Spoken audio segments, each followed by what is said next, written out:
보진 않는데 좀 깁니다. 요한복음 7장이 긴데 53절까지 있는데 중요한 부분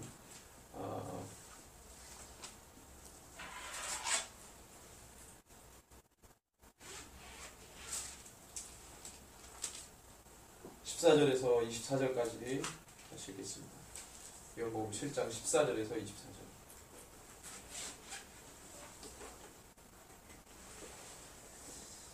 교독합니다.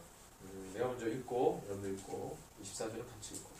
이미 명절의 중간이 되어 예수께서 성전에 올라가사 가르치시니 유대인들이 놀랍게 여겨 이르되 이 사람은 배우지 아니하였거늘 어떻게 그를 아느냐 하니 예수께서 대답하여 이르시되 내 교훈은 내 것이 아니요 나를 보내신 이의 것이니라. 사람이 하나님의 뜻을 행하려 하면 이 교훈이 하나님께로부터 왔는지 내가 스스로 말하는지 아느니라. 스스로 말하는 자는 자기 영광만 구하되 보내신 이의 영광을 구하는 자는 참되니 그 속에 불의가 없느니라. 모세가 너희에게 율법을 주지 아니하였느냐? 너희 중에 율법을 지키는 자가 없도다. 너희가 어찌하여 나를 죽이려 하느냐? 무리가 대답하되 당신은 귀신이 들렸도다. 누가 당신을 죽이려 하나이까? 예수께서 대답하여 이르시되 내가 한 가지 일을 행하매 너희가 다 이로 말미암아 이상을 여기는도다. 모세가 너희에게 할례를 행했으니 그러나 할례는 모세에게 난 것이 아니요 조상들에게서 난 것이라. 그러므로 너희가 안식일에도 사람에게 할례를 행하느니라. 모세의 율법을 범하지 아니하려고 사람이 안식일에도 할례를 받는 일이 있거든. 내가 안식일에 사람의 전신을 건전하게 함으로써 너희에게 노려온다. 있습니다. 외모로 판단하지 말고 공의롭게 판단하라 하시니라. 아멘. 7장이 어떻게 보면 굉장히 이제 중요한 부분이라고 생각이 되는데 이렇게 한번 우리 생각하고 접근을 했으면 좋겠어요. 예수님의 논리는 이런 거죠. 예수는 그리스도죠. 그렇죠? 예수님을 믿는 것이 영생에 이르는 오직 유일한 길입니다. 소망이고 그분만이 생명이기 때문에.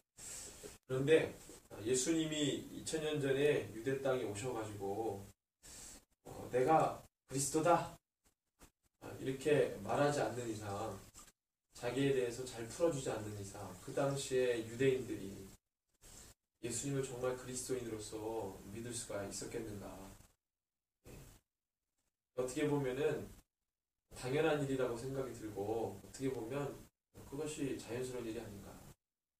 어떻게 자기 자신을 계시해주지 않는데 유대인들이 예수를 보고 그리스도다 이렇게 알겠냐. 그런데 그런 상황에서 어거지로 내가 그리스도다 왜 안 믿냐 이런들 혼 좀 나야겠어 이런 식으로 예수님이 접근했다 그러면 여러분들 조금 우리가 이제 그냥 받기에는 좀 불편한 감이 없지 않아 있어요. 억지로 어거지로 사람들이 전혀 예수를 그리스도로 믿을 수 있을 만한 어떤 이런 이 부분들이 없고 예수님이 오셔가지고 왜 나를 못 알아주냐? 왜 나를 안 믿는 거냐? 내가 그다. 내가 그리스도다. 이렇게 막 이야기한다면 사람들이 그 얘기 듣고 예수님 따라갈 사람이 얼마나 있겠는가. 그래서 보통 우리가 이 복음서를 보게 되면 예수님을 알아보지 못하고 따라가지 못하는 사람들의 심정을 10분 이해가 가고 그럴 수 있겠다는 생각이 듭니다. 그럼에도 불구하고 우리가 또 예수가 그리스도인 것을 우리는 믿기 때문에 예수님이 그들을 보면서 책망하잖아요. 그들은 유대인입니다. 유대인은 하나님을 믿었던 민족이잖아요. 하나님 믿고 있는 민족이고 하나님께서 당신의 어떤 마음과 뜻을 이 민족에게만 처음에 이 모세 율법이라는 것을 통해서 그리고 숱한 많은 선지자들을 통해서 당신의 계획과 뜻을 많이 알려오셨어요. 그래서 이 예수가 그리스도인 것을 말씀 자신이시고 본체이신 그분이 왔을 때 여러분들 처음에 하나님께서 이스라엘 백성들을 만나시고 교통하시고 그 다음에 주신 말씀만 잘 붙들고 나갔더라면 예수가 그리스도인 것을 알아보는 것이 당연하다는 것이 바로 하나님의 마음입니다. 근데 그게 안 됐기 때문에 못 알아본 거라고 판단하신 것이 예수님의 논리인 거예요. 그래서 예수님께서 종교 지도자들에게 오늘도 우리가 읽은 부분 중에서 너희가 모세의 율법을 따라가는데 모세의 율법을 왜 따라가느냐? 모세의 율법을 따라가는 목적이 뭐냐? 단순하게 모세 율법을 통해서 우리가 지키라고 하는 그 조항들을 지키는 것, 그것이 전부냐? 아니라는 거예요. 모세 율법을 주신 이유, 그 목적이 있어요. 그리고 숱하게 많은 선지자들을 통해서 구약의 성경을 주신 그 목적과 이유가 있어요. 왜 그걸 주셨는지. 우리는 다 배워서 합니다. 구약이 누구를 증언합니까? 누구를 증거합니까? 예수를 증거하잖아요. 우리는 배워서 알지만. 이 당시 예수님과 동시대에 살았던 사람들은 그 사실을 몰랐어요. 몰랐단 말이에요. 근데 정말로 그 애초에 하나님께서 모세율법을 주시고 많은 선지자들과 주의 종들을 통해서 수없이 나온 그 메시지들을 잘 생각하고 고민하고 묵상하고 받았더라면, 예수님의 표현대로 말하면, 너희는 어떻게 천기에 그 날씨는 분별할 줄 알면서 시대의 어떤 징조를 알지 못하느냐. 이 말씀 뭐냐면, 시대를 향한 하나님의 마음과 뜻이 어디에서 따로 떨어지는 것이 아니라 이 말씀에 기록된 거였거든요. 이 말씀에 기록된 것을 가만히 보게 되면 그 안에 하나님께서 이루실 목적에 대해서 다, 여러분들 우리가 예수가 그리스도인 것을 어디서 합니까? 따로 받아서 합니까? 이 성경을 통해 하잖아요. 구약은 우리만 보는 게 아니라 개신교만 보는 게 아니라 유대인들도 보죠. 특별히 모세오경 같은 경우는. 그죠? 예수님 당시 때 성경 그러면 구약 성경이잖아요. 그죠? 창세기부터 말라기까지 39권. 이거를 예수님 당시 때 봤단 말이에요. 그때는 신약이 없었죠. septuagint라고 하는 70인역 구약을 봤단 말이에요. 이게 지금 우리가 보는 구약은 똑같아요. 그럼 그 당시 때 그것을 잘 연구하고 잘 봤더라면, 정말로 성령님이 조명하시는 그 마음으로 잘 성경을 봤다면 예수가 그리스도인 것을 알아야 되는 거죠. 하나님께서 그것 때문에 그걸 주셨는데, 하나님이 그것 때문에 그 말씀을 주신 거예요. 단순하게 종교적인 이 행위를 이렇게 주는 이런 이 목록, 종교적인 행위를 이렇게 해라, 이런 목록을 단순하게 준 이 종교 입문서가 아니고, 종교 입문서가 아니란 말이에요. 이 말씀을 주신 목적은 예수 그리스도, 그러니까 메시아, 그리스도, 다시 오실 메시아, 다시 오실 예수 그리스도, 그분을 증거하는 이 말씀이란 말이죠. 그것을 너희들이 잘 헤아렸다면 예수가 오셨을 때 알아봤어야 되는 거예요. 너희들이 그것을, 그 사명을 잘 지키지 못했다. 이게 바로 예수님의 논리인 거예요. 이것이 아니면 정말로 그들이 예수님을 못 알아본 거는 이해할 수 있어요. 당연한 거다. 그렇지. 근데 예수님의 논리는 그게, 너희에게 준 이 성경은 바로 나를 증거한 건데, 요한복음에 나오잖아요. 이 성경이 누구를 위해 증거하는 거야? 나를 위해 증거. 너희가 이 성경에서 생명을 얻는 줄 알고 깊이 상고하는데 성경이 누구를 증언하냐? 나를 증언한다고 했어. 근데 너희들이 그것을 하나님이 주신 목적대로 보지 않았다는 거죠. 하나님이 주신 목적과 뜻대로 말씀을 헤아려 보지 않았다는 거예요. 그냥 종교 입문서 정도로만 봤단 말이에요.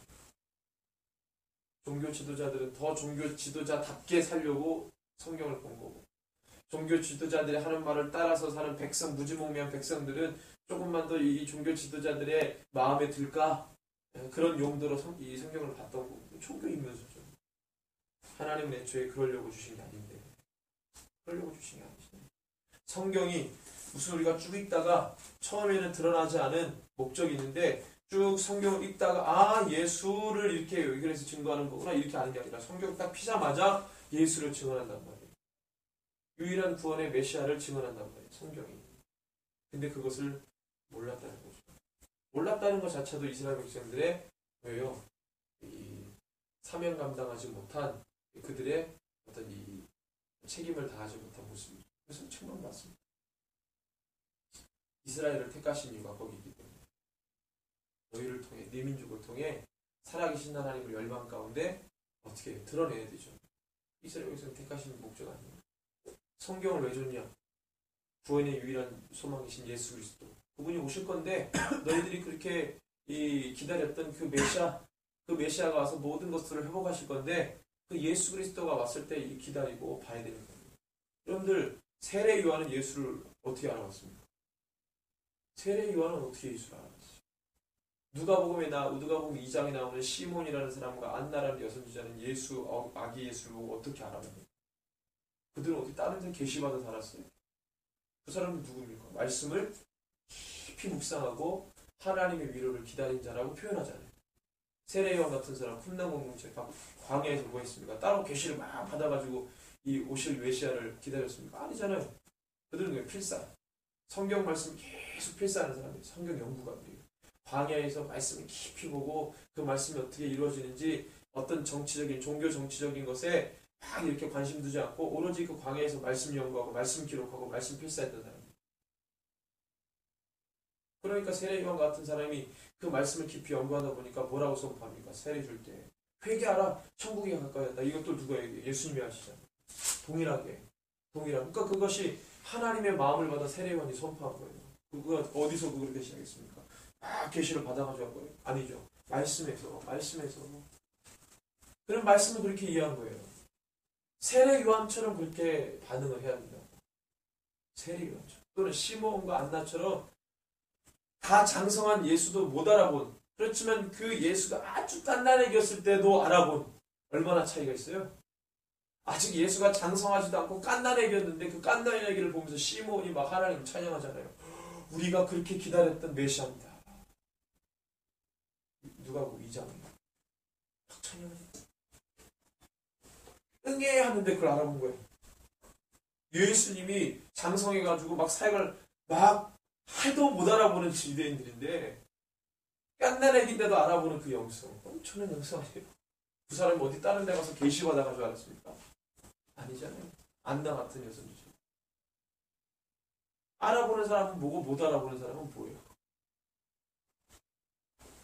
그래서 처음에 주신 이 말씀을 어떻게 이해하고 어떤 목적으로 이렇게 주셨나를 잘 아는 것이 좀 중요하다는 거예요. 너희들이 모세율법을 그렇게 신봉하냐? 모세율법에 뭐라고 기록되어 있느냐? 이 모세율법을 그렇게 신봉하면서 모세율법도 안 지키는 놈들아. 예수님의 평가니.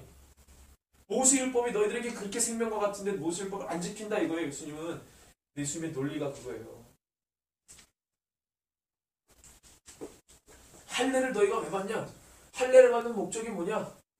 모세의 할례를 모세율법에 명한 할례를 그렇게 지키려고 하는데 모세율법 거기에 명한 할례의 목적은 뭐냐? 너희들이 그것을 알고 하는 거냐? 안식일 얘기가 나오는데 안식일 논쟁은 계속 있었죠. 사람들이 예수님을 죽이고자 했던 이 가장 큰 이유가 뭐였습니까? 안식일날 사람들이 고치잖아요. 일하잖아요. 안식일 범했다 이거예요. 거룩한 날을 범했다 이거예요. 안식일을 범했다 이거예요. 그러니까 죽이고 싶은 마음, 종교 지도자들이. 사람이 막 살아나고 고침받고 막 수십 년 동안 그 병에 매여있는 그 사람이 그 병에서 노임을 받았다는 게 중요한 게 아니고 안식일을 범했다는 거죠. 하나님이 그것을 볼 때 모세율법을 주신 하나님의 목적을 모르니까 맹목적으로 이 종교 이 종교 이 구속품이 작동이 되는 거예요. 종교 구속품이. 하나님이 주신 목적과 뜻을 이해하지 못하니까 안식을 범했다고 사람 죽이려고 하니까. 예수님 말씀하시잖아요. 19절에 너희가 너를 죽이려고 한다. 아이 너 미쳤냐? 누가 너를 죽이려고 하느냐? 근데 예수님 이미 그들 마음 가운데 다 알잖아요. 제가 나를 죽이려고 저희들이 잘 종교 지도자들이 죽이려고 난 미쳤냐? 누가 너를 죽이려고 하느냐? 20절에 그렇게 대답하잖아요. 그러면서 모세 율법에 명한 할례를 그렇게 중요하게 여기느냐? 할례는 언제 한다? 안식일에도 행하잖아요. 그건 일 아니에요. 안식일 날 할례를 행하잖아요. 그건 일 아니에요. 그런데 이 안식일 날 사람의 모든 것을 온전케 하신 하나님의 이 행함을 보고 죽이려고 하는 말이 안 되는 거예요. 할례를 행하는 것보다 더 중요한 것은 그 사람을 살게 하는 거 아니겠어요? 할례는 의식이고 실제로 예수 그리스도의 말씀을 통해서 그 사람이 사는 것은 실제. 그럼 할례를 또 예수님 묻죠. 그럼 할례를 왜 받는 거냐? 너희 할례 왜 하냐? 그냥 하라고 그랬으니까 하는 거죠. 대답이. 그거예요. 율법에 기록됐으니까 하죠. 그 율법을 하나님이 기록한 거 아니에요? 그 하나님이 기록한 율법을 우리가 지키는 거죠. 왜 하나님이 그걸 지키라고 했느냐? 그건 몰라요. 하라고 했으니까 하는 거죠. 논리가 이거야. 그래서 하나님께서 왜 너희들에게 그것을 하라고 명하셨는지 아버지의 뜻을 물어야 되는 거 아니에요. 이해가 가요. 그 당시에는 종교 지도자들이나 조금 이 말씀을 랍비들이, 소위 말하는 랍비들이, 회당에서 가르치는 랍비들이 이렇게 좀 풀어줄 때, 그 뜻에 하나님, 이 말씀이 이런 뜻이구나 라고 하는 거지. 보통 이 백성들은 하나님의 뜻이 뭔지를 모르고 살아요. 그들은 하나님의 뜻이 모세율법에 기록된 거라고 생각해요. 모세의 율법에 기록된 것을 지키는 게 하나님의 뜻이라고 생각하지. 종교 지도자들이나 조금 하나님의 말씀을 풀어줄 때 이런 뜻이구나라고 하면은 저분에게서 나오는 말씀 이러면서 그걸 좀 따라가지. 보통 무지몽매한 백성들은 그런 의식이 없어요. 그냥 모세의 율법에 기록된 게 하나님의 뜻이라 이런 생각.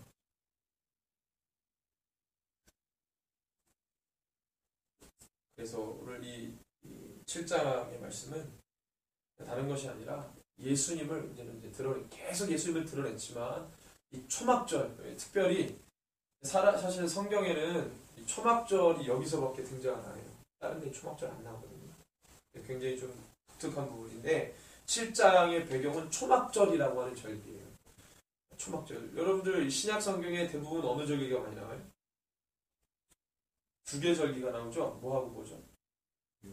유월절하고 오순절이죠. 오순절은 어디 나와요?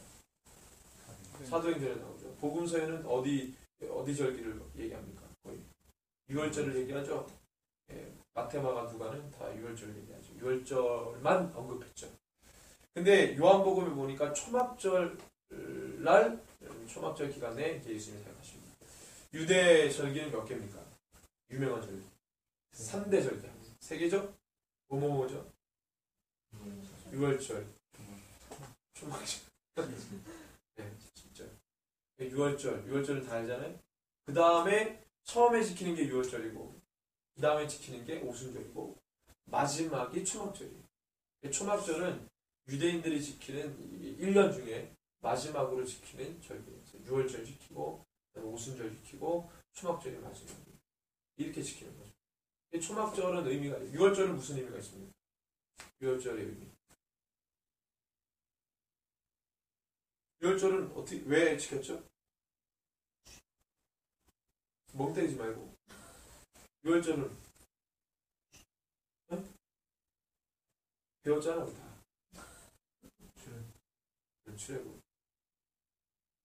끝이야? 그건 너무 건너뛴 거고. 유월절을 왜 지켰냐고. 유월절 왜 지켰어요? 유월절 지킨 배경. 네? 배웠잖아. 어린 양의 피로. 그래, 말을 할 줄 알잖아. 6월 되는 죽음의 어린 양의 피로 좌우 임방 무설주 바르니까 죽음의 사자가 어떻게 해요? 그 피를 본 집만 넘어가잖아요. 그렇죠? 그래서 넘어갔다. 6월 또는 과월절 이렇게 얘기합니다. 그 다음에 무교절 7일 지키잖아요. 6월절이에요. 6월절 절기. 그리고 난 다음에 이제 오순절, 두 번째 지키는 게 오순절. 오순절은 어떤 의미가 있습니까?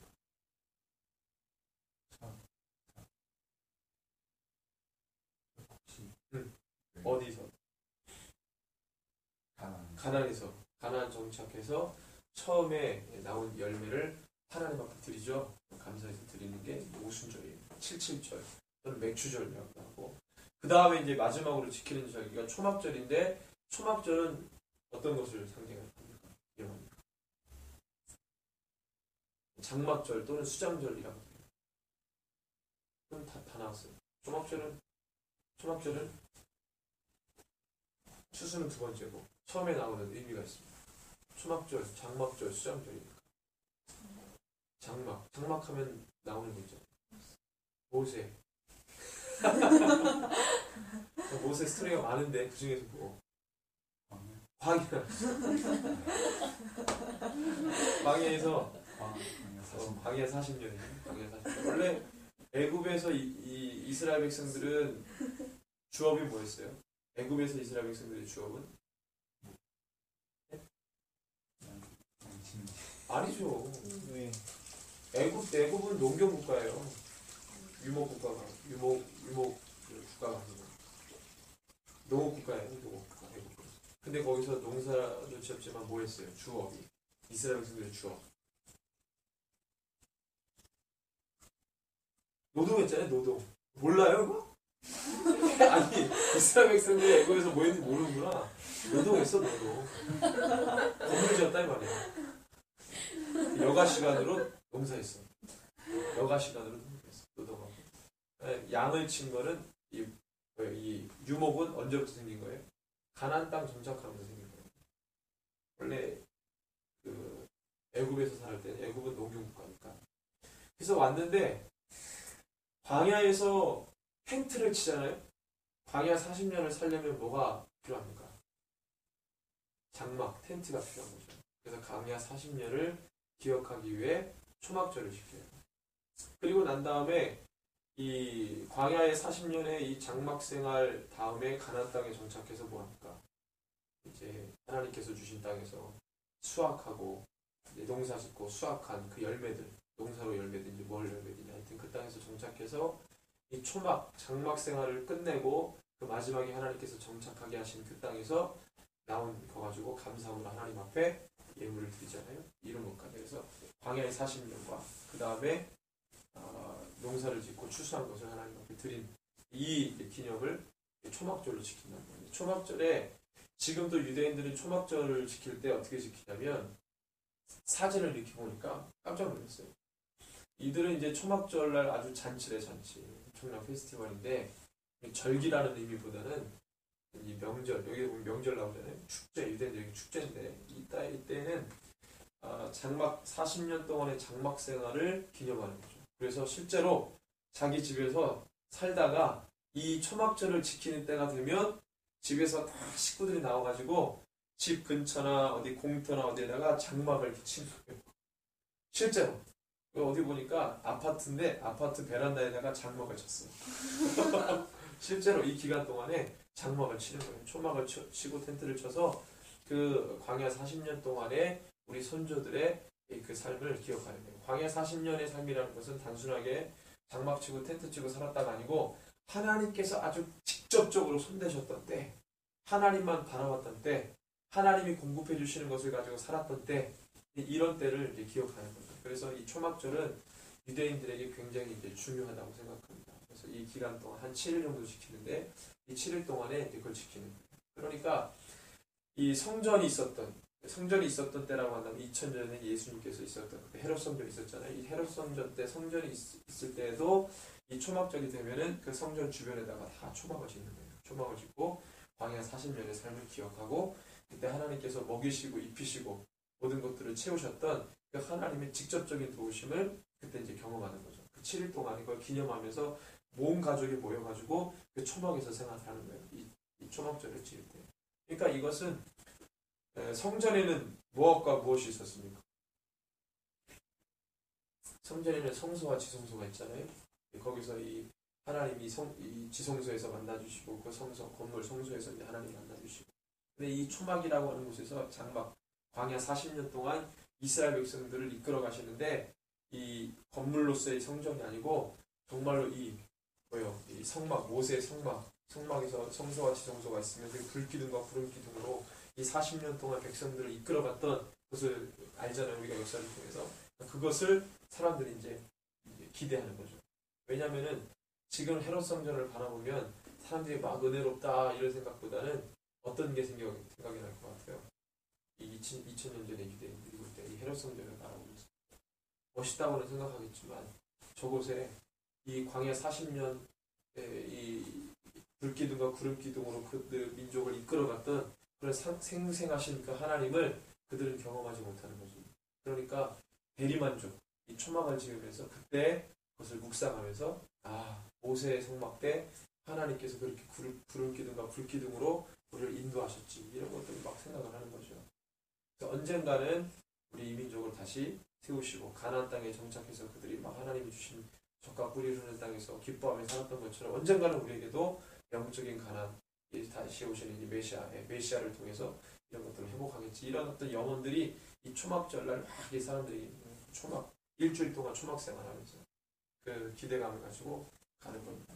그래서 이 초막절, 이 의미가 이제 그렇게 되는 거죠. 이 초막절날 이 요한복음은 이 초막절 때 하나님 예수님께서 사역하셨던 부분들을 이제 기록합니다. 근데 처음에 이렇게 보니까 2절에 초막절이 가까운지라 이제 그러고 한 사건이 생겨나요. 어떤 사건이 있냐면 예수의 형제들과의 예수님의 논쟁입니다. 이야기인데 뭐 논쟁은 아니지만 대화 속에 예수님께서 막 이 기적을 행하시니까 예수의 형제들, 말하자면 예수의 가족들이 예수를 보고 뭐라 그러냐면 와 당신 너 정말 대단한 능력이다. 형님 대단한 능력입니다. 예수님이 장자였잖아요.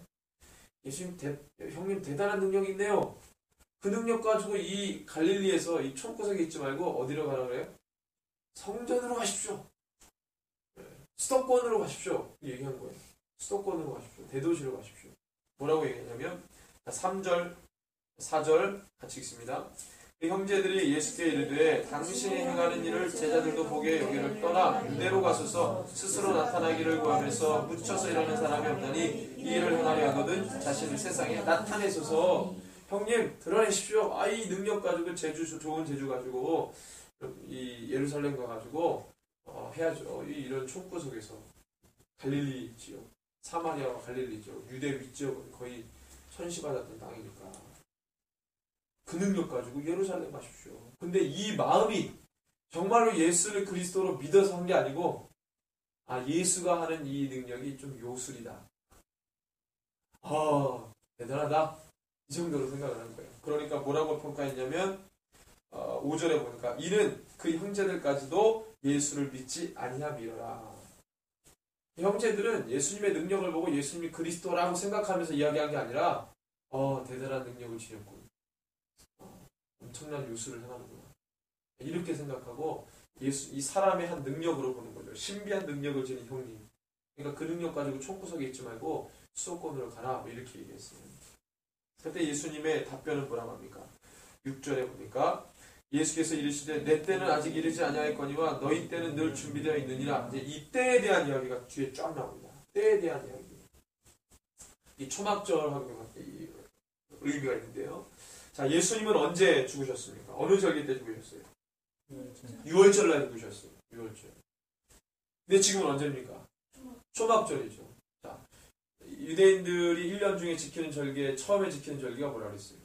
6월절. 그 다음이 오순절. 6월절 50일 후에 오순절 지켰어요. 그 다음에 초막절. 초막절이 9월에서 10월 그 사이에 지켰거든요. 음력으로 따지니까 9월에서 10월 그 상간일 거예요. 아마.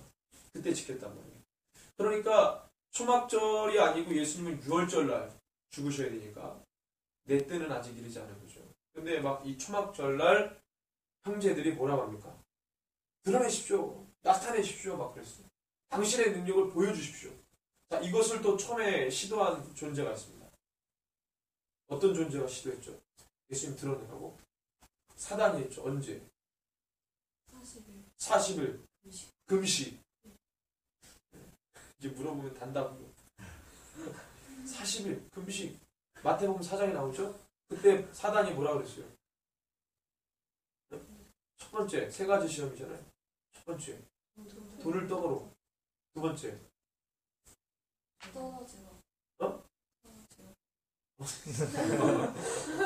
어디서가 중요해? 어디서? 높은 성전에서 떨어져 가라. 하나님 너를 구원하실 거다. 천사들을 보내가지고. 그 다음에 세 번째 뭐 있습니까? 안티셔 천하고 다 주겠다. 높은 산에 올라가서.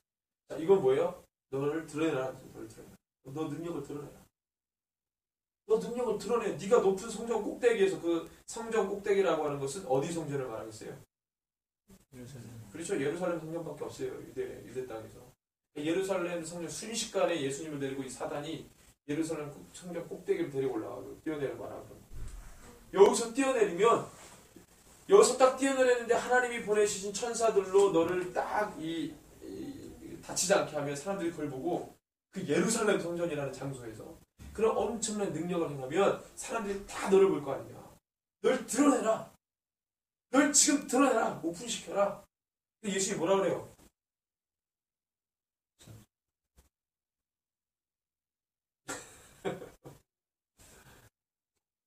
뭐라 그래요?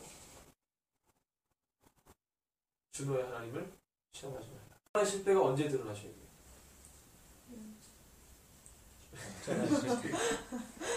십자가는 뭡니까? 죽음이죠.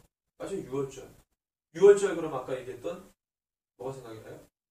어린 양을 잡아서 그 피를 이 문에 있는 좌우 임방에다가 문설주에다가 이렇게 발라요. 그렇죠? 그 피를 보면 넘어간다 그랬어요. 예수 그리스도의 죽음, 유월절, 십자가, 예수님은 그때 드러나야 돼요. 예수님의 능력은 그때 드러나도록 갖고 있는 능력이지, 이런 이적 행함을 통해서 예수님이 드러나는 것이 하나님의 뜻이 아니에요. 내 때는 아직 이르지 않았다.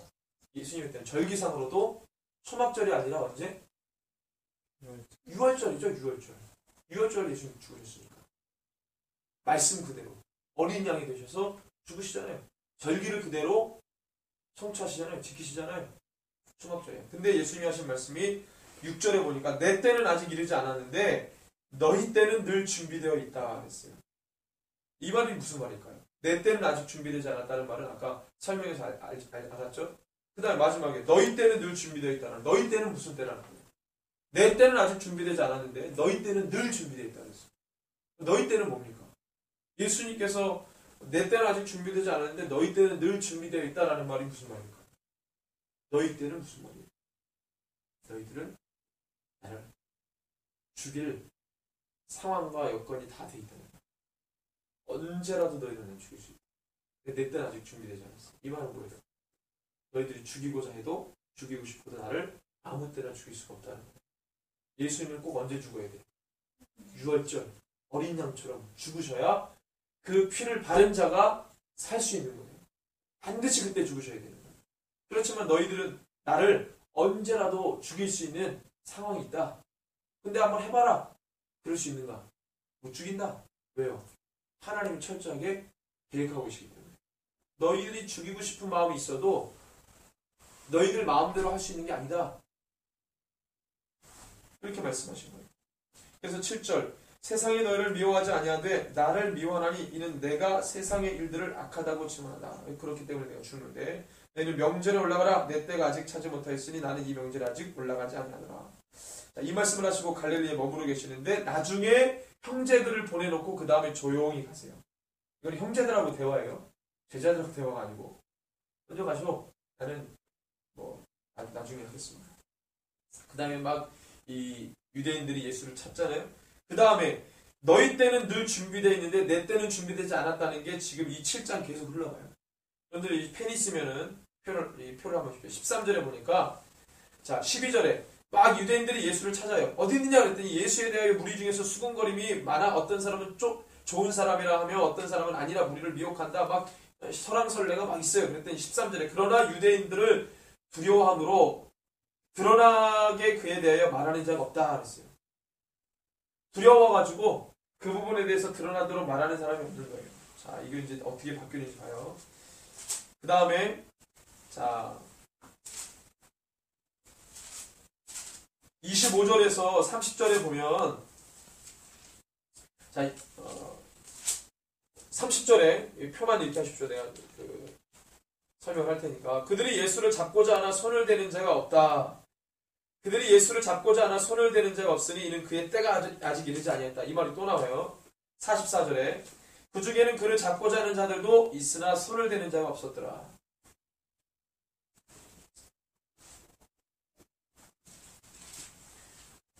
예수님을 죽이고 싶어도 죽일 수가 없는 거예요. 그런 마음이 있어서 어느 때보다도 예수님을 잡아갈 수 있는 상황이 되었지만 그럴 수 없어요. 왜? 주님의 때가 아직 이르지 않았기 때문에. 자, 순서대로 얘기를 좀 하면 14절에서 보면 자, 명절의 중간이 되어서 예수께서 성전에 올라가서 가르치십니다. 유대인들 막 놀랍죠. 이 사람이 배우지 않았는데 어떻게 이렇게 말을 하냐는 거예요. 예수님이 하시는 말씀이 자, 예수께서 16절에서 18절 시작. 예수께서 대답하여 이르시되 내 교훈은 내 것이 아니요 나를 보내신 이의 것이니라. 사람이 하나님의 뜻을 행하려 하면 이 교훈이 하나님께로부터 왔는지 내가 스스로 말함이 잘리라. 스스로 말하는 자는 자기 영광만 구하되 보내신 이의 영광을 구하는 자는 참되니 그 속에 불의가 없느니라. 이렇게 이제 말하죠. 자, 여러분들 이 말씀은 뭐냐면 자, 예수님조차도 아버지의 뜻으로 말씀하고 있다는 거예요. 예수님조차도. 내 얘기가 아니라 나를 보내신 아버지의 뜻을 받아 이 얘기를 한다 이거예요. 사람들이 예수님의 말씀을 듣고 와 이거 어떻게 저 사람이 무식쟁이인데 어떻게 이런 얘기를 할 수 있지? 글도 모르는 사람인데 어떻게 이런 얘기가 나오지? 예수님께서 말씀하시잖아요. 이거는 내 말이 아니라 누구의 말이다. 누구의 뜻이다? 나를 보내신 이의 뜻이다. 그래서 예수님께서 뭐라 그러냐면 자 16절에 내 교훈은 내 것이 아니요 나를 보내신 이의 것인데 사람이 하나님의 뜻을 행하려 하면 이 교훈이 하나님께로부터 왔는지 내가 스스로 말함인지 아니라 이렇게 말했어요. 야 이것이 하나님의 말인지 단순히 저 사람의 말인지를 알려면 내가 그 말씀을 듣는 내가 보통 하나님의 뜻을 날마다 구하고 사는 사람이라면 저 말이 하나님께서 주신 말씀이라는 걸 안다는 거예요. 아까 뭐라 그랬어요? 서두 부분에 모세의 율법이나 하나님께서 이스라엘 백성에게 주신 애초의 말씀은 누구를 증언한다 그랬어요? 예수를 증언한다 그랬어요. 늘 하나님의 뜻을 구하며 살려고 하는 사람은 이 말씀을 통해 예수를 봐요. 예수를 알아요. 예수를 깨달아요. 예수가 오면 그것이 예수인 줄 안단 말이에요. 메시아인 줄 안단 말이에요. 그리스도인 줄 안단 말이에요. 근데 그렇지 않고 하는 사람들은 어떤 말을 해도 못 알아봅니다. 알 수가 없어요. 하나님의 뜻과는 상관없이 살아가는 종교인이기 때문에. 이 말씀이 예수를 증언하고 있는데 예수를 증언하는 생명의 말로 받지 않고 단순하게 종교 인문서로 보니까 못 알아보는 거예요. 예수님이 그 말을 하는 거예요. 사람이 하나님의 뜻을 행하려 하면 이 교훈이 하나님께로부터 왔는지 내가 스스로 말함인지 알리라 그랬습니다. 하나님의 뜻을 날마다 구하는 사람이 되시기 바랍니다. 그러면 어떤 말씀을 주든지 그것이 하나님께로부터 왔다는 것을 그가 안다는 거예요. 그러니까 세례요한과 같은 사람은 대본에 알잖아요. 그렇죠? 스스로 말하는 자는 자기 영광만 구하되 보내신 이의 영광을 구하는 자는 참되니 그 속에 불의가 없다 그랬어요. 늘 하나님이 왜 이것을 주셨고 어떤 목적이 있고 하나님의 이 뜻과 하나님의 영광만을 구하며 사는 사람은 이 일이 있을 때 하나님이 하시는 일이구나라는 것을 대본에 깨달아 한다는 거예요. 근데 늘 사람의 말만 따라가고 사람의 영광만 구하는 사람은 보통 알 길이 없다는 거죠. 그게 예수님의 논리예요. 그래서 19절에서 24절에 얘기하잖아요. 그 다음에 얘기한 게 모세가 너희에게 율법을 주지 아니하였느냐? 너희가 하나님의 영광을 구하는 사람들인지 유대인인지 하나님의 뜻을 구하는 사람인지 아니면 그 사람을 따라가고 사람의 영광을 구하는 사람인지 내가 한번 얘기해 보겠다고 해서 나온 게 이 파라볼레 비유가 바로 뭐예요? 모세에 대한 율법 이 얘기를 하는 거예요. 걔네들은 거기에 gat혀 있으니까. 너희들의 행태를 보자. 그리고 예수님이 얘기하는 거 따져 묻는 거예요. 모세가 너희에게 율법을 주지 아니하였느냐? 너희 중에 율법을 지키는 자가 없도다. 이 얘기는 뭐예요? 그래 모세가 대단하다. 모세가 율법을 기록했다. 하나님이 준비하게 하신 돌판에 하나님이 쓰셨는데 모세 받았다. 그 모세 율법을 받았는데 너희가 모세를 그렇게 열망하면서 그 모세 율법을 지키느냐? 아니라는 거예요. 너희는 그렇게 오매불망 따라가는 모세 율법도 잘 지키지 않냐 이거예요. 안 지키지 않냐. 예수님의 논리죠. 율법을 지키는 자가 없도다. 너희가 어찌 나를 죽이려 하느냐 그랬더니 무리가 대답하되 당신은 귀신을 들렸도다. 누가 당신을 죽이려 한다고 그럽니까? 예수께서 대답하여 이르시되 내가 한 가지 일을 행하며 너희가 다 이로 말미암아 이상히 여기는도다. 안식일날 사람 고치고 이러니까 사람들이 죽이려고 하죠. 모세가 너희에게 할례를 행했으니 그러나 할례는 모세에게 난 것이 아니요 조상들에게 난 것이니라. 그러므로 모세가 너희에게 할례를 행했으니 그러므로 너희가 안식일에도 사람에게 할례를 행하느니라. 모세의 율법을 범하지 아니하려고 사람의 안식일에도 할례를 받는 일이 있거든. 내가 안식일에 사람의 전신을 건전하게 한 것으로 너희가 내게 노여하느냐. 외모로 판단하지 말고 공의롭게 판단하라. 너희들이 가지고 있는 가치나 기준으로도 나를 억제하지 못한다는 거예요. 너희들도 지금 뭐예요? 모순이라는 거예요. 하고 있는데. 그러면서 어떻게 예수님이 하시는 일에 대해서 왈가왈부할 수 있느냐는 거예요. 그런데 예수님은 말씀대로 하고 계시는 거고 얘네들은 말씀대로도 안 하고 있는 거예요. 말씀대로도 안 하고 있으면서 사람을 뭐합니까? 정죄하죠.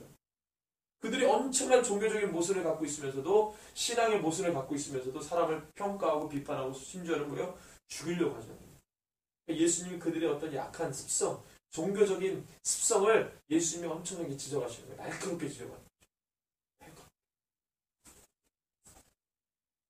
그랬더니 이런 얘기를 했더니 25절에서 예루살렘 사람 중에서 어떤 사람이 말하되 이는 그들이 죽이고자 하는 사람이 아니냐. 보라 드러나게 말하되 그들이 아무 말도 아니하는도다. 당국자들은 이 사람을 참으로 그리스도인 줄 안가? 자, 이의 말은 뭐냐면 예수님의 이 말씀을 듣고 예루살렘들의 어떤 사람들이 어떤 불특정 다수인지 소수인지는 모르겠지만 불특정인 어떤 이 집단이 어떤 사람들이 예수님에 대해서 이 사람은 종교 지도자들 우리가 이 지도자를 삼는 종교 지도자들이 죽이려고 하는 사람 아니야? 근데 저 사람이 막 예루살렘에서 막 당당하게 저렇게 얘기하는데 어떻게 가만히 놔두지? 혹시 우리 이 종교 지도자들이 저 사람이 진짜 그리스도인 줄 알고 그러는 거 아니야? 이렇게 막 얘기를 한다 이거예요. 왜 가만히 있지? 예수님을 저 사람을 막 죽이려고 지금 다 하는 걸 우리가 다 아는데 저렇게 예루살렘 성전에서 저렇게 떵떵거리고 당당하게 얘기하는데도 왜 가만히 놔두지? 혹시 우리 지도자들도 다 넘어간 거 아니야? 이렇게 생각한다는 거죠. 이것을 좀 이 공동 번역으로 한번 읽어줄게요. 25절부터 31절까지. 자, 한편 예루살렘 사람들 중에서 더러는 유다인들이 죽이려고 찾는 사람이 바로 이 사람이 아닌가? 저렇게 대중 앞에서 거침없이 말하고 있는데도 말 한마디 못하는 것을 보면 혹시 우리 지도자들이 그를 정말로 그리스도로 아는 것이 아닐까? 그러나 그리스도가 오실 때에는 어디서 오시는지 아무도 모를 것인데 우리는 이 사람이 어디에서 왔는지 다 알고 있지 않는가 하고 말하였다. 그때 예수께서는 성전에서 가르치시면서 큰 소리로 이렇게 말씀하셨다. 너희는 나를 알고 있으며 내가 어디에서 왔는지도 알고 있다. 그러나 나는 내 마음대로 온 것이 아니다. 나를 보내신 분은 정녕 따로 계신다. 너희는 그분을 모르지만 나는 알고 있다. 나는 그분에게서 왔고 그분은 나를 보내주셨다. 그러자 그들은 예수를 잡고 싶었으나 그에게 손을 대는 사람은 하나도 없었다. 예수의 때가 아직 이르지 않았던 것이다. 그러나 군중 가운데는 그리스도가 정말 온다 해도 이분보다 더 많은 기적을 보여줄 수 있겠는가 하며 예수를 믿는 사람이 많았다. 지금 철저하게 7장에서는 아까 계속 우리가 얘기했던 성경을 통해서 예수를 얼마든지 알고 믿을 수 있는데 그렇지 못했던 이 이스라엘의 어떤 무지몽매함이 있었죠. 실수가 있었죠. 그럼에도 불구하고 지금 예수님의 행하신 이적을 통해서 어떤 사람들은 저 사람이 잘못됐다 이렇게 보는 사람이 있고 어떤 사람은 우리가 그렇게 기다렸던 메시아가 와도 저 사람보다는 더 많은 기적을 행할 수 없을 것이다. 그러니까 이 말은 뭐예요? 저 사람이 진짜 그리스도인가 보다 이렇게 생각하는 사람들도 있었다는 거예요. 그러니까 막 충돌이 되는 거죠. 이 7장에서는 이제 그런 것들이 막 충돌이 됩니다. 자, 그러니까 한번 보십시오. 초막절은 어떤 거라고 했어요? 초막절은 이게 얼마나 충돌되는지 봐요. 초막절은 이스라엘 백성들이 광야 40년 동안 누구를 기념하는 거였습니다. 하나님이 살아계신 생생하게 그들을 입히시고 그들을 말씀하시고 그들에게 말씀하시고 특별히 출애굽 상황에서의 광야 40년은 가장 큰 사건이 뭐였습니까? 모세의 율법을 받았다는 거 아니에요? 광야에서 출애굽 19장에 나오잖아요. 모세 율법을 받았다고 말하니까 엄청난 역사를 가지고 있는 광야 40년에 그걸 기념하는 초막절인데 초막절 날 정말로 살아계신 하나님을 막 묵상하고 했던 그들이 살아계신 분이 돌아다니는데도 못 알아보는 거예요.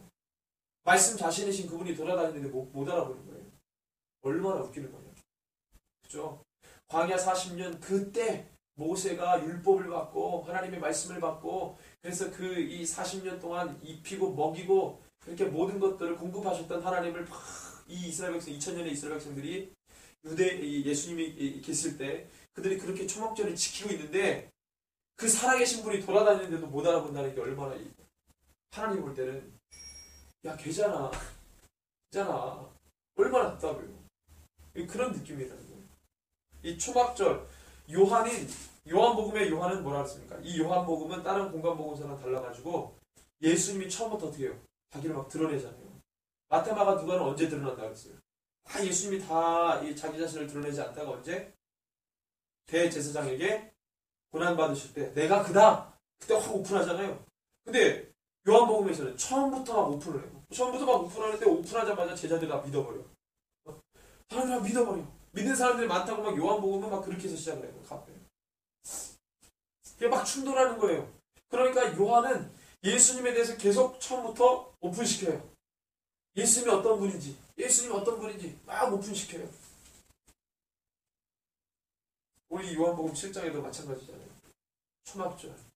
그렇게 살아계신 분을 묵상하는 그 7주 동안에, 7일 동안에, 한일일 동안에 이 말씀 자신이 모세가 율법을 받았지만 그 모세의 진짜 율법이 진짜 하나님의 말씀이 돌아다니는데도 알아보지 못하는 거예요.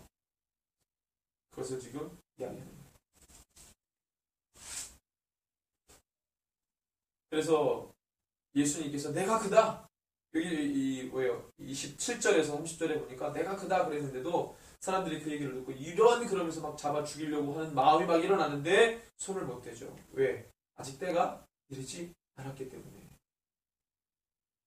이것은 철저하게 하나님이 이끌어 가시는 거예요. 왜? 6월절 날 죽으셔야 뭐가 성립이 되는 겁니다. 뭐가 성립이 되는 거예요? 모세 율법에 기록된 그게 성취가 되는 거 아니에요. 진짜로. 그러니까 예수님이 율법에 뭐라고 그랬어요? 율법의 완성이요 율법의 마침이라고 말씀하신 거예요. 예수님은 하나님께서 애초에 주셨던 말씀을 그대로 뭐예요? 집행하고 계시는 거예요. 광야 40일 동안에 마귀와 맞서 싸울 때 예수님이 인용한 말씀이 보였습니다. 신명기 8장이었거든요. 모세오기요. 그럼 말씀을 그대로 뭐예요? 실현하시는 거예요. 성취하시는 거예요. 완성하시는 거예요. 그걸 지금 하고 계신 거예요. 예수님께서. 그래서 31절 이렇게 보니까 많은 사람들이 믿죠. 자, 그래서 난리가 났어요. 막 수근수근하니까 바리새인들, 대제사장들, 막 이런 이 종교 지도자들이 아랫사람들을 막 보내가지고 잡아오라고 시켰습니다. 막 더 이상 못 참아가지고. 근데 이 하인들이 가가지고 막 대제사장이 보내가지고 예수를 막 잡으러 막 갔는데 예수님이 막 설교하시잖아요. 갔는데 얘네들이 막 갑자기 멍 때리는 거예요. 예수님이 말씀하시니까 거기 막 잡아서 데려가야 되는데 그 말씀에 미혹되기 시작합니다. 예수님 말씀에. 엄청나게 미혹을 당하는 거죠. 내 주인이 평소에 말하는 거랑 좀 다르다, 느낌이. 엄청 미혹되죠. 그때 막 신앙 지켜야 되는데, 이 종교 지도자들의 종들이 신앙을 확 지켜가지고 예수님을 잡아야 되는데, 예수님에게 지금 미혹당하고 있는 거죠. 그래서 어떻게 해요? 예수님, 너희가 나를 찾아도 만나지 못할 때에 34절에 나 있는 곳에 오지도 못하리라. 이에 유대인들이 서로 묻되 이 사람이 어디로 가기에 우리가 그를 만나지 못하리요? 헬라인 중에 흩어져 사는 자들에게로 가서 헬라인을 가르칠 터이냐? 나를 찾아도 만나지 못할 터이요? 나 있는 곳에 오지도 못하리라 한 말이 무슨 말이냐? 예수님의 이 말씀이 막 이거 가지고 막 얘기하는 거죠. 근데 이 초막절 마지막 날에는 이 특별한 퍼포먼스가 있는데 뭐냐면 이 물을 길어 와가지고 이렇게 제단에다가 붓는 이런 이 의식이 있었어요. 독특한 건데 이걸 할 때 예수님이 그 앞에 가가지고 뭐라고 말씀하시냐면 37절 39절이에요. 시작. 명절 끝날 곧 큰 날에 예수께서 서서 외쳐 이르시되 누구든지 목마르거든 내게로 와서 마시라. 나를 믿는 자는 성경에 이른 것 같이 그 배에서 생수의 강이 흘러나오리라 하시니 이는 그를 믿는 자들이 받을 성령을 가리켜 말씀하시는 것이라. 예수께서 아직 영광을 받지 아니하셨으므로 성령이 아직 그들에게 계시지. 이 의식 퍼포먼스를 하고 있는데 이 물보다 내가 너에게 주는 물이 영생한 이 다시 찾지 않은 목마르지 아니할 물이다 이렇게 말씀하셨어요. 이 물을 마시는 자는 배에서 생수의 강이 넘쳐나요. 성령님이 오신다고 하는 그 말을 해석한 건데, 그렇죠? 이 퍼포먼스가 막 의식이 진행되고 있는데 예수님이 거기서 막 그렇게 선포해버려요. 이건 아무것도 아닌데 의식이다 이거는.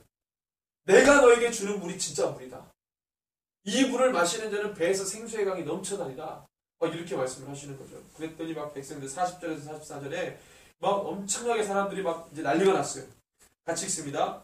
이 말씀을 들은 무리 중에서 어떤 사람은 이 사람이 참으로 그 선지자라며 어떤 사람은 그리스도라 하며 어떤 이들은 그리스도가 어찌 갈릴리에서 나오겠느냐. 성경에 이르기를 그리스도는 다윗의 씨로 또 다윗이 살던 마을 베들레헴에서 나오라 하지 아니했느냐 하며 예수를 말미암아 무리 중에서 쟁론이 되니 그 중에는 그를 잡고자 하는 자들도 있으나 손을 대는 자가 없었더라.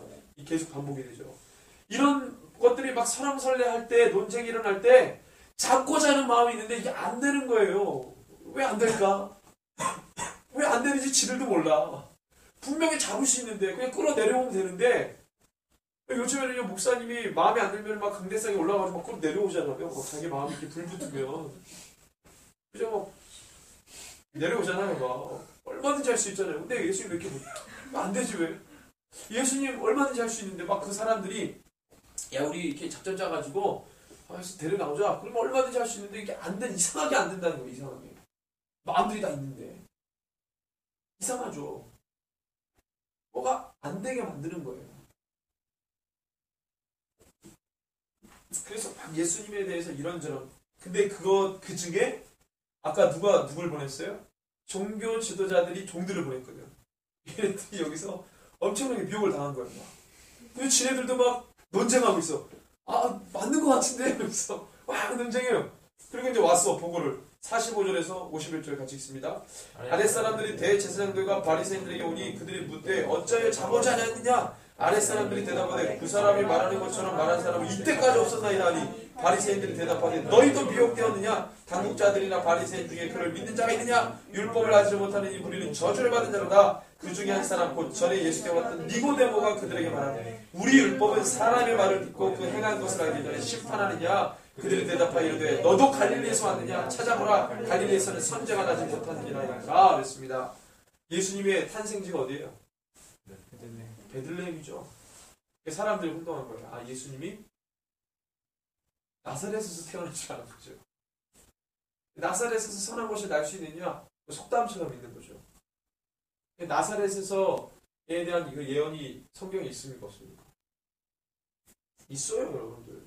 그러니까 그것에 대해서 베들레헴에 대한 이 예언의 말씀, 나사렛에 대한 예언의 말씀, 또는 예수님이 애굽으로도 내려가죠? 그렇죠? 언제 내려갑니까? 애굽으로. 대헤롯에게 피해서 어디로 내려가요? 아기 때 내려가죠. 아기 때. 태어나자마자 막 내려가잖아요. 그것도 구약 성경에 예표되어 있죠.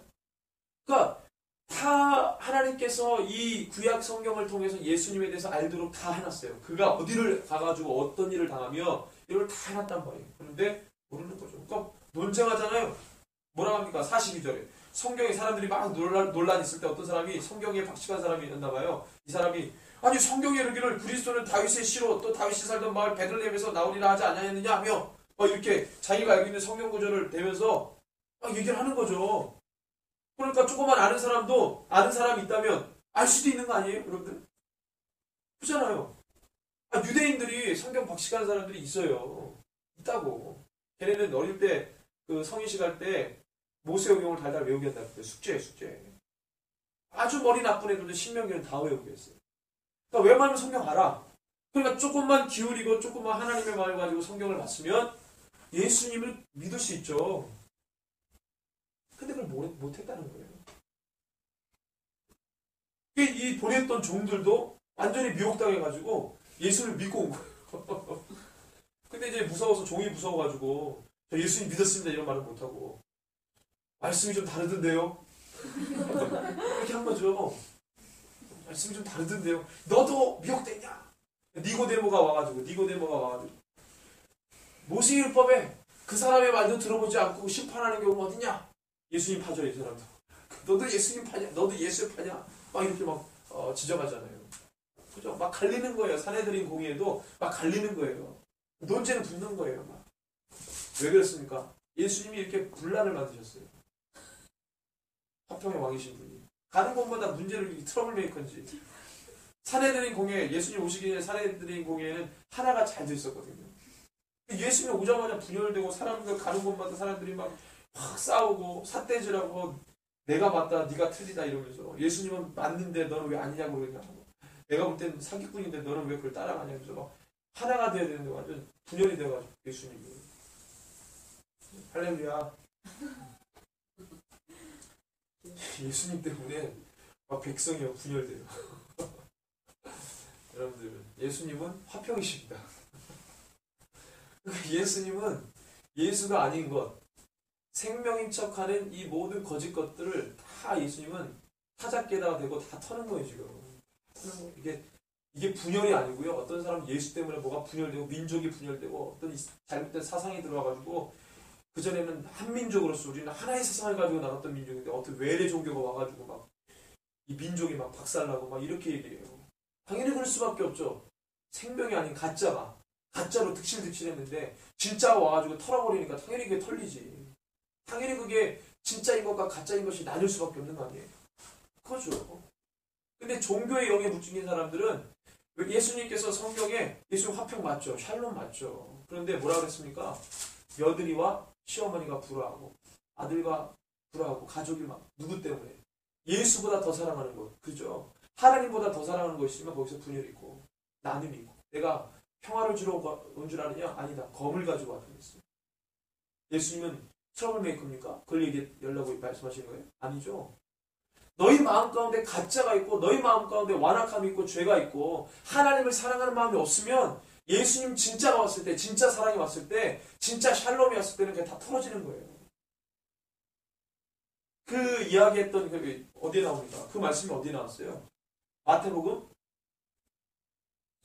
10장에 우리 이거 다 배웠잖아요. 10장 이 뭐예요? 제자 파송 설교할 때 제자 파송 설교의 맥락에서 너희들이 세상으로 나아가 내 복음을 전하면 박해를 받는다 그랬어요. 그 박해의 상황이 내 지인, 정말 어찌할 수 없는 그 지인들에게도 박해를 받을 수 있다는 거죠. 근데 그때 기준은 뭐예요? 관계 맺는 이 정으로 매이지 말고 예수보다 더 사랑하느냐 덜 사랑하느냐 이거 가지고 판단하라는 거예요. 너희 마음 가운데. 그 얘기할 때 나왔어요. 그러니까 막 정에 매여 있고 관계에 매여 있어서 정말 중요한 것을 붙잡지 못하는 이 무지몽매한 어리석은 그리스도인. 오늘 집사님과 이런 대화를 나눴습니다. 정말 이 신앙생활 정말 너무나 어렵고 내가 살아있다는 것을 전혀 느끼지 못하는 경험하지 못하는 교회 공동체 안에서 언제까지 그러고 있어야 되냐. 정말로 그렇게 힘들어하는 분들이 있다는 거예요. 그래서 그분이 그런 얘기를 하는 거예요. 관계 때문에 정 가운데 매여 있어서 그렇게 결단을 하지 못하는 것 같다고. 그런 얘기 했습니다. 요즘 시대에는 내가 정말로 주님 앞에 살아있다는 거, 그거. 내가 정말로 하나님 사랑하고 내 생명이 살아나야 되겠다. 이런 마음이 있고 간절한 마음이 있고 사모하는 마음이 있고 그것을 원한다면 그것이 있을 수밖에 없는 곳, 그것이 되는 곳, 내가 살아있게끔 만들 수 있는 곳, 그곳에 있어야 내가 진짜 그리스도인으로 설 수 있는 거지. 그렇지 않으면 그냥 관계나 정에 묶여가지고 그냥 그렇게 종교인으로 살아가는 거예요. 그런 상황들이 많습니다. 어떻게 할 거냐는 거예요. 내 한 사람이 잘하면 되겠지. 아닙니다. 사람은 완전하지 못하기 때문에 그 속에 그 공동체 안에 있으면 반드시 영향력을 받게 돼 있어요. 그 공동체 전체가 되살아나면 너무나도 좋지만 그렇지 않기 때문에 우리 가운데 갈등이 있고 고민이 있고 어려움이 있는 거예요. 그래서 이 시대의 교회들이 어떻게 되는가? 깨지잖아요. 사내들인 공의가 예수님 때문에 깨졌어요. 풍지박산 났다고. 다른 바가 없어요. 그러니까 거기서 예수를 정말 따라가고 싶은 사람이 나오니까 같이 할 수 없는 거죠. 같이 하기가 힘든 거죠. 이 시대의 교회라고 해서 다 같은 교회가 아니라 우리 어제 강원대 캠퍼스 처치 모임할 때 그런 얘기 했습니다. 진짜 교회가 뭐냐? 내가 볼 때 진짜 교회는 캠퍼스나 회사나 사업장이나 학교에서 세워지는 교회가 진짜 교회다. 왜 그렇습니까? 그런데 교회는 박해가고 어려움이 올 때 진짜 그리스도인이 아닌지가 드러나게 돼 있어요. 입장을 분명히 해야 된다니까. 그런데 따로 모이는 지금의 교회처럼 이 주일날 한 번씩 모여가지고 예배 시간에 모여가지고 그 그리스도인들끼리 막 모여있는 그 예배가 진짜 예배고 진짜 교회냐? 이건 쾌추천만크예요. 그 사람들이 세상에 나가잖아요. 직장에 나가고 학교에 나가고 캠퍼스에 나가고 사업장에 나가면 그리스도인이 아닌 것처럼 아니면 그리스도인인지 아닌지 긴가민가 하는 모습으로 서 있어요.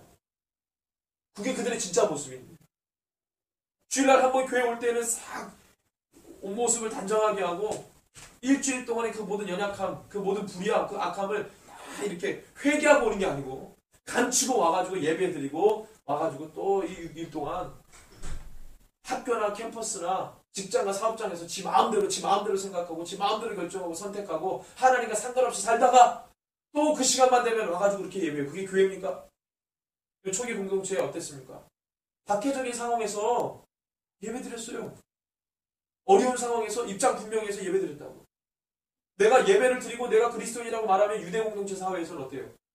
여러분들 디아스포라 유대 사회에서는 더 심해요. 그게. 여러분들 미국에 가면 미주 한인 사회 가잖아요. 미주 한인 사회 가면 한국 사람들끼리 모여 살잖아요. 그 사람들의 이 유대감이라고 하는 것은 한국에서 살아가는 이 유대감하고는 전혀 달라요. 이국 땅에서 살아가는 이 한국 사람들의 유대감이라는 것은 뗄래야 뗄 수가 없는 거예요. 얼마나 서로 의지를 하는데. 디아스포라 유대인들도 마찬가지죠. 예루살렘 땅에서 살아가는 유대인들하고 디아스포라 유대인들하고 이 유대감이라는 게 엄청나게 차이가 있어요. 디아스포라 유대인들은 유대감을 형성해야 살아가는 거예요. 서로 의지하고. 그런데 그 속에서 하나님 믿지 않고 예수를 믿었다. 이거 완전 이단 취급당하는 거예요. 유대 사회에서 매장당하는 거예요. 그 속에서 입장을 분명히 해서 나는 예수에게 예배드리겠다. 이런 사람들은 박해를 당할 수밖에 없는 거죠. 그게 진짜 교회라는 말이에요. 근데 이 사람은 그리스도인인지 아닌지 잘 구분이 안 가. 본인도 얘기 안 해. 그냥 그렇게 휩쓸리다가 뭐게 식사할 때 기도라도 좀 하려고 하면 눈치 보이다가 이렇게 하고 이제 밥 먹고. 너무 멋져 보니까. 그 속에서 식사할 때 일어나서 기도를 딱 하는 거예요. 일어나서. 너 뭐해? 기도하는 거야. 식사 시간에. 아니면 손을 들고 하는 거야. 뭐 하는 거야? 기도하는 거야. 식사 시간에. 입장을 분명히. 그게 진짜 교회라 이 말이에요. 회사에서 신회를 조직해가지고 일주일에 한 번 그 고되고 이 잔업이 있고 그렇게 어려운데도 모여가지고 예배드린다. 진짜 교회죠. 캠퍼스에서 우리가 지금 이렇게 예배드리죠. 그 세상의 잡다한 사상과 이론을 배우는 그곳에서 나는 그리스도인입니다. 그리고 예배드리는 거예요. 진짜 교회죠. 학교에서 애들이 막 왕따 문제도 있고 폭력 문제도 있고 괜히 예수 믿는다 그러면 너 그거 하면 너 혼날 줄 알아? 이래가지고 와가지고 막 때리고 그러는데도 막 나 그런데 그리스도인이야 그러고 애들이 학교에서 모여가지고 예배드리고 진짜 교회죠. 입장을 분명히 하잖아요. 멋있다 이쁘다 애들이 얼마나 있겠어요. 처음에 개척할 때는 잘 안 하려고 하다가 이게 많아지니까 하고 따라오면 따라올지는 모르겠지만 처음에 시작할 때 다 어렵단 말이에요. 입장을 분명히. 그 속에서. 사업장에서도 마찬가지죠. 부하 직원들이 이렇게 믿지 않는 사람들도 있는데 사장이 괜히 이렇게 하면 또 밉보일까 싶고 불만이 많으면 또 그러니까 본인도 그냥 근데 그곳에서 이 사장이 믿는 사장이 딱 우리는 시작할 때 예배드리기 시작합니다. 입장을 분명하게. 그게 교회란 말이에요. 교회. 그게 진짜 교회란 말이에요. 드러나야 돼. 이것이 바로 이 시대에 필요한 진짜 교회의 모습이라는 거예요. 하나님 우리를 그렇게 요구하십니다. 캠퍼스, 처치, 무브먼트. 여러분들 이게 그냥 나오는 게 아니에요. 진짜 교회를 세우는 운동이에요. 특별히 청년들. 이 가치가 개념이 세워져야 될 그 세대에 가장 중요한 일들을 우리가 하거든요. 가장 중요한 일. 그래서 요한복음 7장에 정말로 이 종교의 영에 묶여있는 이 유대 종교 지도자들과 예수님 살아계신 이 말씀이신 이 분이 초막절 정말로 사람들이 40년 광야 40년 하나님을 막 묵상하는 그때에 살아계신 말씀이 돌아다니는데도 못 알아보고 막 논쟁하고 맞다 아니다 이러면서 설왕설래하는 그 모습 속에 예수님이 바라보면서 얼마나 답답하시겠나. 하나님의 계획하심 따라서 주의 역사가 나아가는 줄로 믿습니다. 그래서 우리가 하나님의 말씀에 주목하고 하나님의 말씀에 기록한 그 뜻과 마음과 정서를 이해해서 이 사명을 감당했으면 좋겠습니다. 우리 시간에 함께 기도할 때에 하나님 우리가 말씀에 더 주목하기를 원합니다. 이 시대